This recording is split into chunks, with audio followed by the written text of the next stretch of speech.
네, 다시 방희선 변호사님을 모시고 이태원 참사 사건을 한번 판단을 해보도록 하겠습니다. 지금 좌파들은 이태원 참사 대통령이 책임이다 라고 하면서 밑도 끝도 없이 김건희 특검까지 주장하고 있습니다. 이태원 참사 사건에 대해서 누가 책임을 져야 되느냐, 이거 그야말로 축제에 몰린 사람들에 대한 책임을 경찰이 다 져야 되느냐, 또 경찰이 어디까지 져야 되느냐, 또 그걸 대통령까지 책임을 지게 하느냐, 이런 거에 대해서 한번 정리를 해보도록 하겠습니다. 이태원 참사에 대해서 미국의 그 국립공원에 가게 되면은 우리나라는 왜 수영 금지라고 아예 돼 있죠, 계곡에. 근데 거기는 당신 책임하에 수영을 하시오. 또 위험한 데도 우리는 난간을 다 설치해 놓는데 거긴 설치 안 하잖아요. 위험한 거 당연히 보이잖아요. 가지 마시오가 아니라 그래도 가는 사람이 있으니 알아서 하라 이렇게 돼 있지 않습니까? 그래서 국가나 이런 정부기관이 어디까지 개인의 안전을 보장해 줘야 되는지, 자꾸 그래도 가는 사람이 있는데, 지금 이태원 같은 경우에는 할로윈 축제라는 걸 하고 있었고 지역에서 행사를 준비했었고 사람들이 몰려서 일어났는데, 여기에 대해서 대통령한테 책임을 묻고 또 하야하라고 하는 거 어떻게 보시는지. 그거는 제가 보기에는 별로 그렇게 논리적이거나 합리적이지 않은 것 같아요. 논리적이지 않죠. 근데 이걸 운동화시켜서 지금 뭐 몇십만 명이 모여서 데모를 하니까. 네. 그거는 그 사람들 자유겠죠. 마구 떠들고 싶은 사람은 떠드는 자유고, 그거는 우리가 볼 때 걸핏하면 흑백 논리로 네. 사람들을 한쪽으로 몰려고 하는 잘못된 논법이라고 보입니다. 지금 많은 사회에 모여서 자칫해서 거기서 자빠지거나 넘어지거나 해서 사고가 생긴 일은 우리 기억에만 해도 세계 각국의 인류 역사상 수도 없이 많을 거예요. 저도 어릴 때 한번 깔린 적 있어요. 예전에 기억으로만 오래전에 서울역에서 부정열차 맞아요. 예매하다가 사람들이 깔려서 죽었잖아요. 있었어. 유명한 사건 있죠. 네. 근데 그거를 가지고 그게 뭐 누가 책임져야 될 일이냐는 건 좀 이상한 논리라고 보이죠. 왜냐하면 굳이 말을 하자면 어떤 경우에 혼잡하거나 뭐 무질서해질 때 그 국가 공동체가 그 분야에 관리하는 업무 분야들 있잖아요. 네. 그 경찰만 얘기하는 건 안 돼요. 더군다나 왜 경찰을 끄집어 댑니까 무조건. 경찰이 온 국민을 쫓아다니면서 해결해 줘야 되는 사람도 아닌데, 그 분야에 종사하는 뭐 서울역 같으면 역사에 근무하던 사람들, 또는 뭐 동네에서 행사하면 뭐 그런 행정기관 부서들, 이런 사람들이 기본적으로 아까 말씀하신 대로 당연히 우리가 개인이 알아서 행동해야 되지만 알아서 행동할 수 있는 표시를 해줬냐, 이건 따져볼 필요가 있죠. 그러니까 어떤 그 구체적인 상황에서 구체적인 과실이 있냐, 이거는 논해볼 수 있는데, 그것과 벗어나서 결과에 대해서 전부 책임져라, 그건 이상하죠. 국가가 개인의 인생을 책임지는 관리자가 아니잖아요. 인생의 관리자가 아니거든요. 요새 심한 말하면 뭐 국가가 그럼 보모냐? 모든 사람의 젊은이의 인생을 책임지고 따라다니는 거냐? 지금 그렇게 하라고 요구하는 사람이 자기 부모도 있어요, 못 따라다니는데. 네. 그건 궤변이고, 그 논리를 자꾸 퍼뜨리면 굉장히 사회가 혼란스러워진다고 봐요. 그러니까 우리가 따지자면 사람들이 기본적으로는 우리가 가지고 있는 자유민주주의 체제라는 개인이 자기를 자유롭게 행동하고 자기 책임을 지잖아요. 자유는 책임이 다르잖아요. 자유와 책임. 책임을 가지고 해야죠. 나는 마음대로 놀 건데 나한테 잘못된 일이 생기면 네가 책임져줘. 그럼 이상한 거잖아요. 그건 궤변이죠. 그죠? 내가 내 책임을 지는 건 맞는데 내 책임을 지기에 방해가 되는 어떤 일을 만들었다든지 지나가는데 뭐 도로에 싱크홀이 생겼다든지 뭐 구멍이 나서 펑 빠졌다든지, 이런 걸 왜 위험 표지판이라도 안 세워줬냐, 뭐 이럴 때 따지는 거지. 왜 지나가는데 내가 돌부리 걸려서 넘어졌냐, 돌부리 걸려 넘어지고 또 책임지라고 누가 책임집니까? 그건 말이 안 되잖아요. 그러니까 뭐든지 우리가 법적으로나 사회적으로나 이게 어느 정도 조화롭게 되어서 개인의 자기의 선택과 행동하고 국가라고 하는 또 지자체라고 하는 공동체가 해줘야 될 목하고 어디까지냐 하는 그 한계를 잘 잡아서 네. 그 범위 내에서 조화롭게 되는 선을 잡고 그 나머지는 자유롭게 두는 것이지. 그러면 뭐 사람들이 다니는데 항상 국가라는 이름으로 국가 공무원은 모든 사람 뒤를 졸졸 따라다녀야 됩니까? 그건 아니잖아요. 불가능하고 있을 수 없고. 그러니까 이번에도 보면 그 저런 자세한 건 물론 모르지만 제일 중요한 거는 그렇게 갑자기 엄청난 수의 인원이 몰릴 때 네. 그때 혹시 구체적으로 위험을 예견할 수 있었냐? 저렇게 몰리면 사고가 날 수 있다는 걸 뻔히 알면서 뒀냐? 근데 뻔히 알면서 두잖아요. 옛날에도 또 많이 했다면서요. 그 관련 그 공무원들한테 물어보고 과거의 사례를 조사해서 유사한 사례에서 과거에 문제가 있었다. 그럼 그건 당연히 예상을 하고 해야 되는데 우리가 말하는 법으로 말하면 그걸 예견 의무라고 불러요. 예견이 된다. 근데 안 했다. 그건 태만이다. 태만이라고 해서 태만했다는 책임도 물을 수가 있죠. 꼭 뭐 벌을 주고 뭐 범죄처럼 보라는 게 아니라. 근데 예견이 안 됐다. 예견이 안 됐는데 하필은 그랬다. 그럴 경우에까지는 태만이라고 하지는 못하죠. 그러니까 그런 부분을 좀 면밀하게 봐야 되는데 아직 아무것도 제대로 다 이렇게 헤쳐서 본 적이 없는데 덮어놓고 무슨 답이 정해진 것처럼 하는 거는 그 굉장히 제가 보기엔 선동적이고 이상한 거죠. 한 예를 들면 저거잖아요. 의식도 함적으로 바뀌어야 돼요. 예전에 우리가 내가 딱 느끼는 게 있는데 책임이라는 건 굉장히 중요한 거거든요. 개인의 자유, 그죠? 책임이 있고 그 개인 간의 자유와 책임을 행사하는데 어느 정도 어떻게 해서 국가나 공동체는 책임을 지냐 또 타인애가 어떻게 그 과실 책임을 지냐 이 문제거든요. 고의든 과실이든 고의는 말할 게 없고 근데 이런 일이 있었어요. 기억하실지 모르지만 제가 어릴 때 네. 1970년대까지는 교통사고가 나서 사람이 죽잖아요. 그러면 그때는 보험이라는 제도도 없지만 돈을 물어주느라고 택시회사 운수회사가 그냥 망해요. 망했죠. 그때 그랬죠. 그 왜냐면 죽었으니까 물어줘야 되니까. 근데 이게 황당하단 말이에요. 그래서 이렇게 살아서야 되냐 이게 정상이 아니다. 무슨 그 사람이 치여서 죽은 데 대해서 무슨 책임질 만한 사유가 있어야 되지 않냐. 이 논리를 우리는 모르고 있었어요. 그래서 사람이 죽었으니까 일단 운전사는 잡혀서 구속돼서 들어가고 회사는 뭐 면허 취소당하고 이제 운수사업 면허 취소당하고 정지당하고 그럼 또 막대한 돈 나오고. 배상금 물어주고 그러니까 우리 기억에 옆에 택시회사하고 잘 살던 집이 하루아침에 거지가 되어버려요. 그때 그렇습니다. 기업이 무너져요. 이렇게 살아서는 안 되겠다. 그래갖고 교통사고가 날 때에도 그 구체적인 뭐 보험제도를 도입하고 그리고 어떤 경험만 하자고 하고 또 하나 특히 중요한 건 이제 신뢰 원칙이라는 걸 그래서 어떻게 하나 봤더니 독일서 생겨서 이제 확립이 됐어요. 그러니까 다른 사람도 나와 똑같이 법에 맞게 함정으로 행동할 것이다라고 전제하고 전자하게. 그 전제에 그 범위를 뛰어넘는 경우에만 그걸 어긴 경우에 책임을 묻는다. 그래서 가장 대표적인 예가 그 아마 뉴스에 났었을걸요. 그때 초유 사태라 고속도로가 생겼잖아요.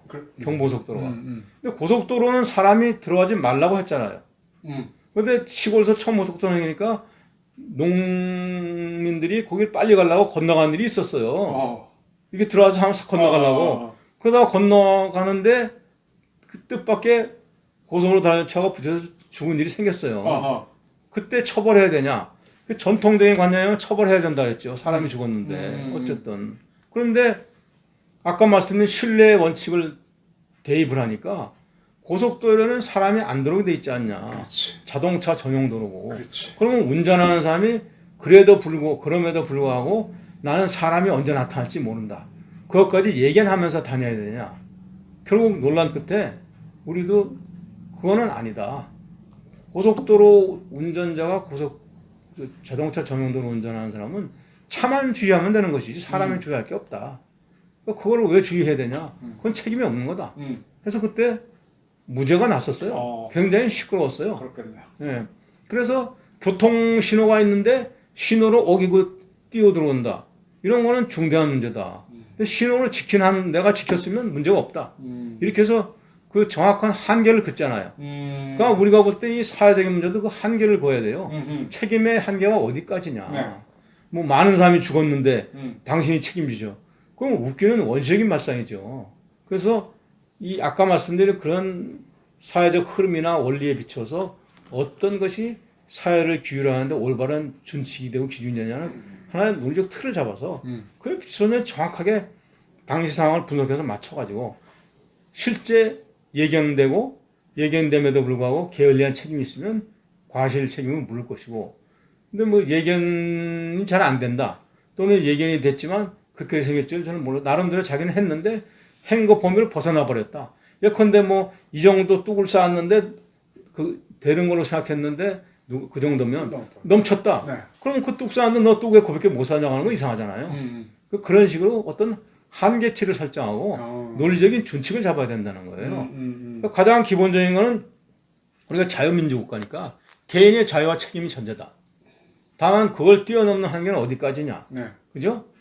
그러면 사람이 많으면 항시 사고가 생길 수 있죠. 사람끼리 부딪히면 뭐 아니 하면 어깨 부딪히다 시비도 나기도 그렇죠. 하고. 그러면 그럴 때는 경찰은 원래 있어요.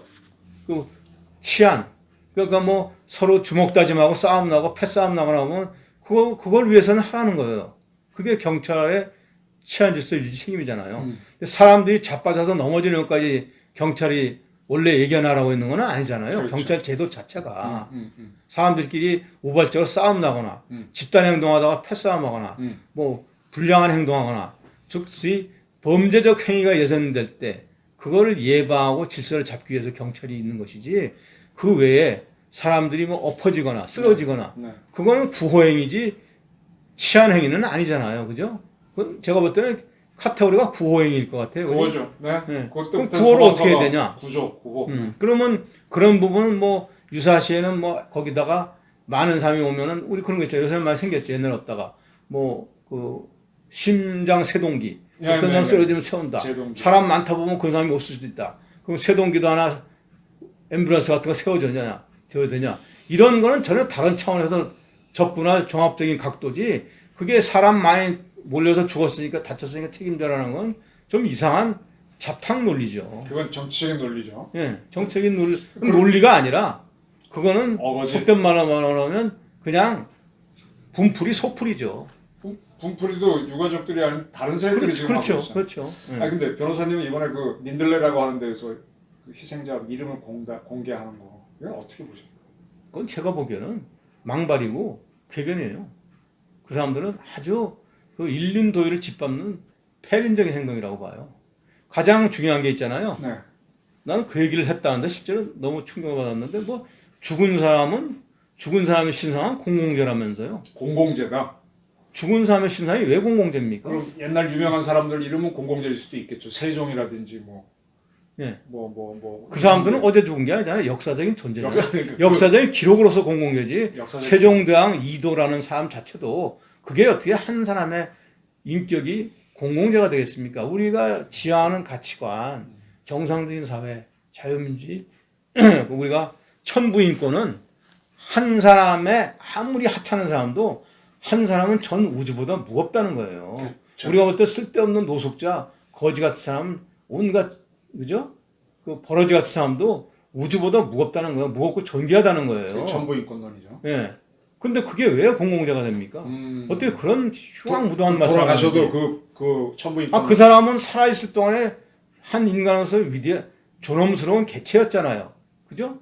인간은 동물이 아니잖아요. 네. 그래서 인간은 죽으면 복잡한 절차의 장례를 거치고 그 사람을 추모하고 묵념하잖아요. 네. 악인이더라도. 네. 뭐 요새 반려견도 하긴 하지만 뭐 동물 죽었을 때 언제 그렇게 합니까?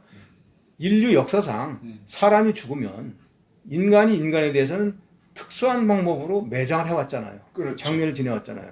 동물처럼 묻은 게 아니잖아요. 그렇죠. 그건 인간이기 때문에 인간에 그래서 존엄과 가치가 있다는 거예요. 그 존엄한 가치를 가진 한 인간이 어느 사고 어떤 연우는 죽었는데 죽으면 그 사람이 왜 공공재입니까? 그건 아주 이상한 사람들이에요. 그래서 죽은 사람도 당연히 사자로서의 명예가 갖고 훼손이 있어요. 우리 형법에도 사자 명예훼손죄가 있죠. 있습니다. 예. 그 사람 죽었으니까 욕 마음대로 해도 돼. 안 되잖아요. 네. 죽은 사람도 욕하거나 비방하면 처벌받잖아요. 네. 그럼 그 사람이 죽어서 듣습니까? 그죠? 원래 명예훼손죄라면 그 사람의 주관적인 명예를, 객관적인 명예를 보서 그 사람을 침해하는 걸 막기 위해서인데 죽은 사람이 침해 받습니까? 안 받잖아요. 그럼 누가 하냐? 유족이 받잖아요. 아, 유족이 그죠? 있군요. 그리고 사망한 사람이 그러면 아무 권리지투 아닌 게 아니잖아요. 사망한 사람도 우리가 교통사고 나거나 뭐 산재사고 나면 있잖아요. 사망한 사람은 그러면 뭐 배상권이 없나요? 받죠. 사망한 사람도 교통사고 사망한 사람도 위자료를 받아요. 받죠. 법적으로. 네. 교통사고로 사망해도 받죠. 뭘로 받는데 그러니까 우리가 판결 구조로 보면 사망한 사람도 사망으로 고통을 받아서 위자료를 받아야 된다고 돼 있어요. 그 사람들 말로 하면은 사망한 사람이 무슨 고통이 있습니까? 예? 자기가 사망함으로써 고통을 받았기 때문에 위자료를 해야 된다는 거예요. 근데 그 위자료가 생기면서 다만 사망과 동시에 실현을 못하니까 유족에게 배분되는 거지. 그러면 엄연히 사망한 사람도 사망한 이후에도 보호받아야 될 우리로 말하면 법적인 이익과 권리가 있는 거고 또 금전적으로도 산 사람 유족과 똑같이 위자료 같은 무형의 청구권이 생기잖아요. 청구권이 있군요. 있잖아요. 근데 그걸 본인이 행사 못하니까 가족들이 대리. 상속받아서 그 사망과 동시에 순간적으로 나눠 갖는 거죠. 나눠서 물려받는 거죠. 그러면 그 사람들이 있는 거죠. 사자 명예훼손이 있는데 그럼 사망한 사람이 그 무주물도 아니고 무생물도 아니고 그렇잖아요. 인간이니까 존엄한 사람이라서 뭐 카톨릭 신자, 기독교 신자는 교회에서 뭐 항상 추모 예배를 보잖아요. 그죠? 그 사람이 인격과 추모의 대상이 존재하잖아요. 네. 경배의 대상이. 네네. 그리고 절에 가면 신주를 모셔놓고 네. 제도 지내잖아요. 네. 그죠? 영과 천도도 한다고 하고. 네네. 천도. 그렇게 살아있는 사람을 통해서 이 사회에 나름대로 어떤 형태로 관념적으로 존재하고 있잖아요. 네. 그 존재가 보호받고 있잖아요. 관념적으로 존재하고 보호받고 있다. 네. 네. 그러니까 그 사람을 추모하는 거는 그 유족들, 그를 아는 사람들이 그 사람을 기억하니까 추모하고 기리는 건데 그걸 왜 그 사람은 죽은 사람이니까 상관없어. 아무나 봐도 돼. 그거 굉장히 제가 보기에는 그 인간을 훼손하고 몰상식한 흉악한 행동 아닌가요? 그리고 지나가는 사람이 수많은 사람이 남의 죽은 걸 어떻게 알아요? 그거는 원래 그 사람의 사자의 명예와 사자의 존재, 인격을 아는 사람들이 하는 거거든요. 그러면 우리가 장례를 지낼 때 누구 뜻에 따라 장례 지내는 거예요? 유족들이. 유족 뜻에 따라 지내잖아요. 장례를 사회장으로 유명한 인물이었는데 야 저분을 기려주자, 사회장을 해주자, 국장을 해주자가 와도 이게 싫습니다. 가족장 하겠다. 우리가 한다 그러면 그게 그 사람들 권리잖아요. 그 뜻대로 따라가야 되잖아요. 왜냐하면 추모할 권리는 유족에게 있잖아요. 추모할 권리가 사회 공중에 있지 않잖아요. 유족에게 있죠. 근데 유족에게 있는 것을 우리 국장이든 사회장은 우리도 같이 그분은 너무나 큰 존재니까 우리도 같이 애도하고 싶다. 해서 그 동참하는 걸 구하는 거지. 내가 애도할게. 뭐 당신들은 상관하지 마. 이게 말이 안 되는 행태잖아요. 그렇죠? 그렇게 공공재라고 하면 난 되게 웃기는 얘기가 드는 게 그럼 우크라이나에서 매일 신문에서 보고 듣고 누구 죽었다고 나오는데 그럼 우크라이나에 죽은 사람들도 애통해 줘야 됩니까? 아니 애통해 줄 수 있지 않은 사람이 있으면 내 친구가 또는 주변이 근데 그걸 대한민국 사람들이 그럼 우크라이나에서 매일 저렇게 반인륜적으로 죽어가는 사람들을 애통해 하자고 하는 만큼 뭐 박애 정신이 있나요? 그거 안 하잖아요. 근데 내가 보기엔 궤변의 연속이에요. 추모는 그 사람을 추모할 유족 권리가 있는 사람들이고 그 사람들의 추모에 대해서 우리가 뜻을 보태는 것이 사회적인 애도지. 이 추모하는 사람을 내비두고 왜 우리가 내가 마음대로 애도를 하겠다고 우기는 겁니까? 이 사람들이 경우에 따라서는 아니 나는 이러고 더 이상 알려지거나 거론되는 것 자체가 가슴 아프다. 싫다. 나 조용히 내비둬라. 그럼 내비둬야지. 그걸 왜 간섭을 합니까? 당신들은 추모당할 뭐 의무가 있는 겁니까?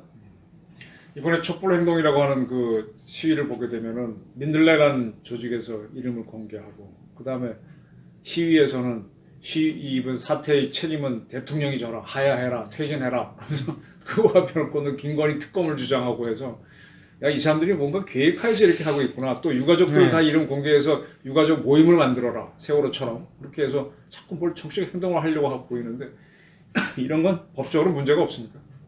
경우에 따라서는 어느 정도 지나치면 법적으로 따져봐야죠. 한동훈 장관도 얘기를 했지 않습니까? 아. 법에 저촉되는 면이 없는지 한 조사해 장관 봐야 얘기했으니까. 된다. 예, 그런 행동. 그 타인의 일신 전속이라고 말하는데 일신전속. 예, 재산권과는 다르잖아요. 오로지 그 사람들 자신이 가지고 있잖아요. 그걸 마음대로 침해해도 되는 건지 그렇지 않습니까? 타인의 신상을 마음대로 공개해도 되는 것인지 자기들도 그게 불안하니까 자꾸 변명을 하잖아요. 이름만 가지고는 누군지를 특정이 안 된다고 말을 하잖아요. 그렇게 나왔죠. 네. 그런데 저명 인사 같으면 걸리죠. 누군지를 금방 알잖아요. 그죠? 무명 인사니까 그렇지. 그런 식의 자기들도 묘한 행동을 하고. 근데 저렇게 이거는 만들어가는 거가 보인단 말이에요. 제가 봐도 저거 도대체 누가 저렇게 조정을 할까? 예. 누가 저렇게 이름을 공개하고 저는 이 사건 났을 때 몇몇 좌파 매체들 기사를 쭉 보니까 유가족 협의회를 만들어야 되는데 유가족들이 처음에 잘 안 나오니까 기다려주고 설득하고 시간을 충분히 갖고 하다 보면 하나 나온다.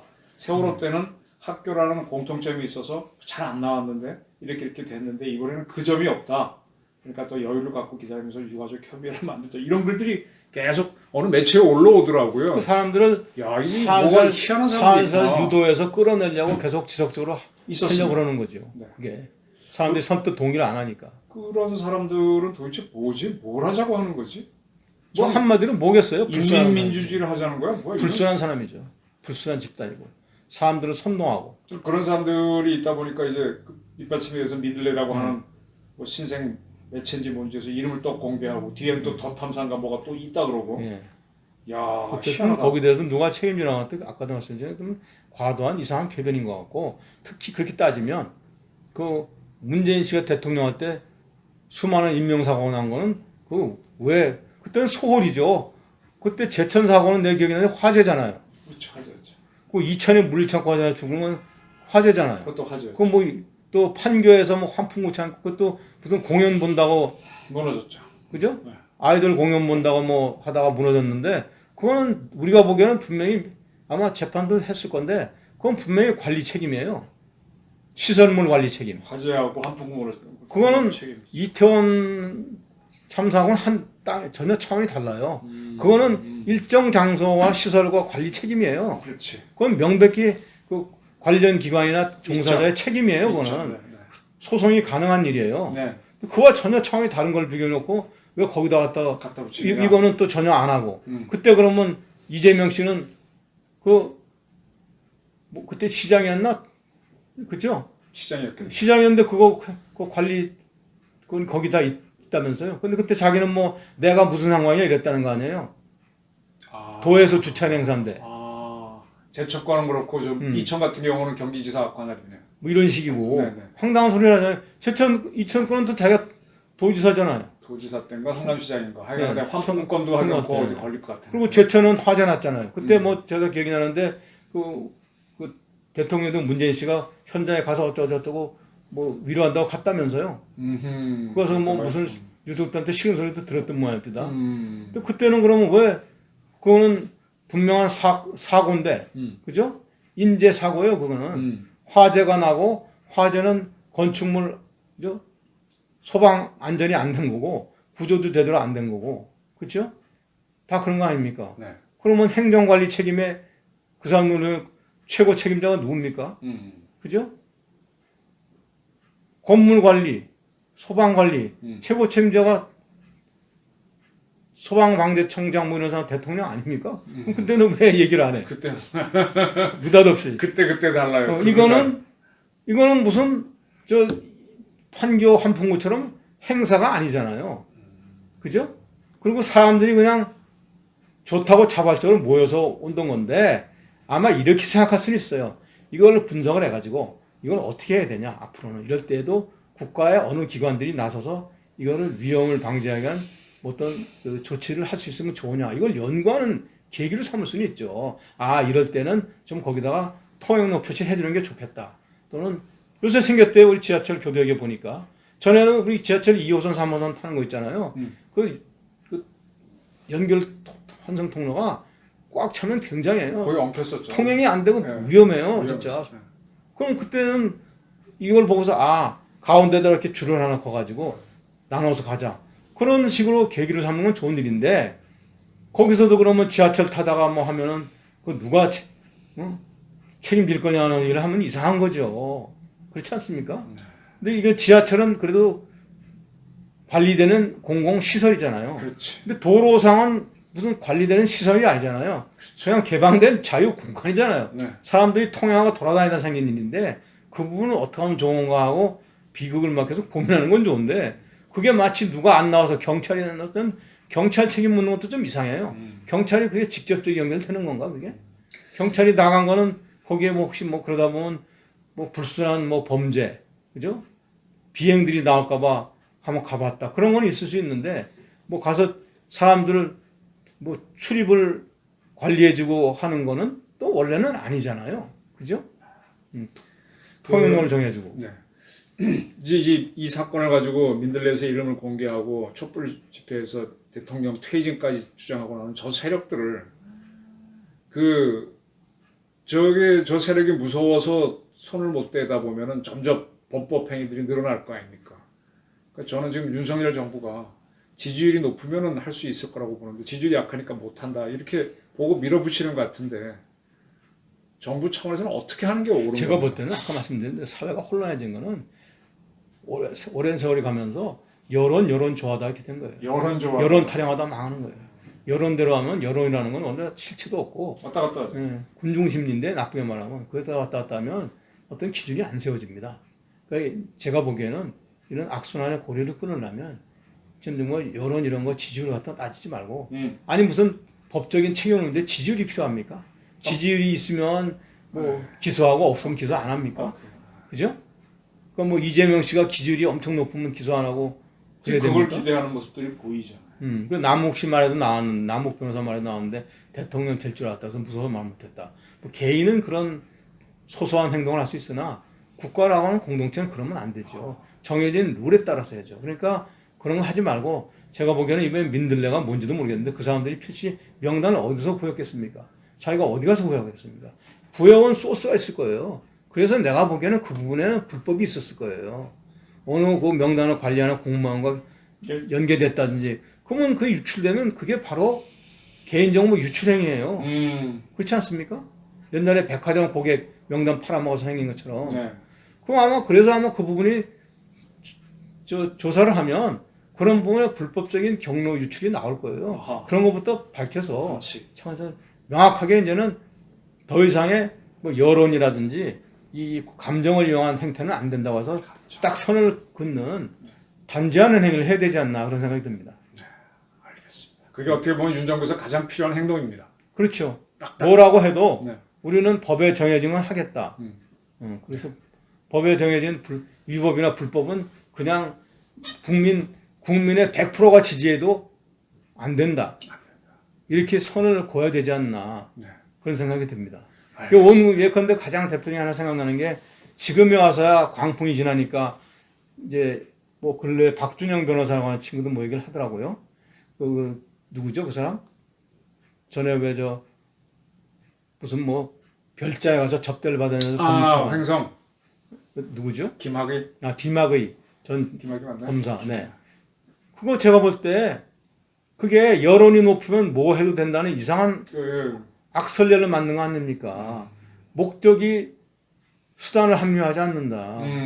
아무리 그 사람이 뭐였는지도 모르면서 그냥 그 사람이 했다더라 이래가지고 마구잡이란 거 아닙니까? 그렇죠. 남의 개인 신상을 들추고 네. 출국 정보를 알아내고 네네네. 해괴한 짓을 한 거 아닙니까? 네네네. 그게 그런 식이 가면 그런 일이 벌어진다는 겁니다. 지금에 와서 그게 잘못됐다는 걸 이제 와서 다시 단추를 꿰고 있잖아요. 그 박준영 변호사라는 사람도 자기가 그때 거기 휩쓸려간 걸 막지 못했다고 해서 일정 부분 자기 자성론을 내고 그러니까 그렇게 되면 개인의 자유와 권리가 없어지는 거예요. 법의 보호가 무너지는 거예요. 다수의 여론, 국민이 좋아하면 한다고 하면 뒤죽박죽인 나라가 초법적인 상태가 우중의 됩니다. 정치가 되죠. 예. 그래서 이번에는 이게 온 국민이 좋아하는 것도 아니지만 많은 사람이 좋다고 해도 아닌 건 아닌 거다. 이건 하면 안 된다라고 명확하게 선을 긋는 걸 해야 되지 않나 이런 생각이 듭니다. 알겠습니다. 오늘 말씀 선을 긋는 거 그게 중요하다. 네. 말씀 잘 들었습니다. 네. 감사합니다. 네.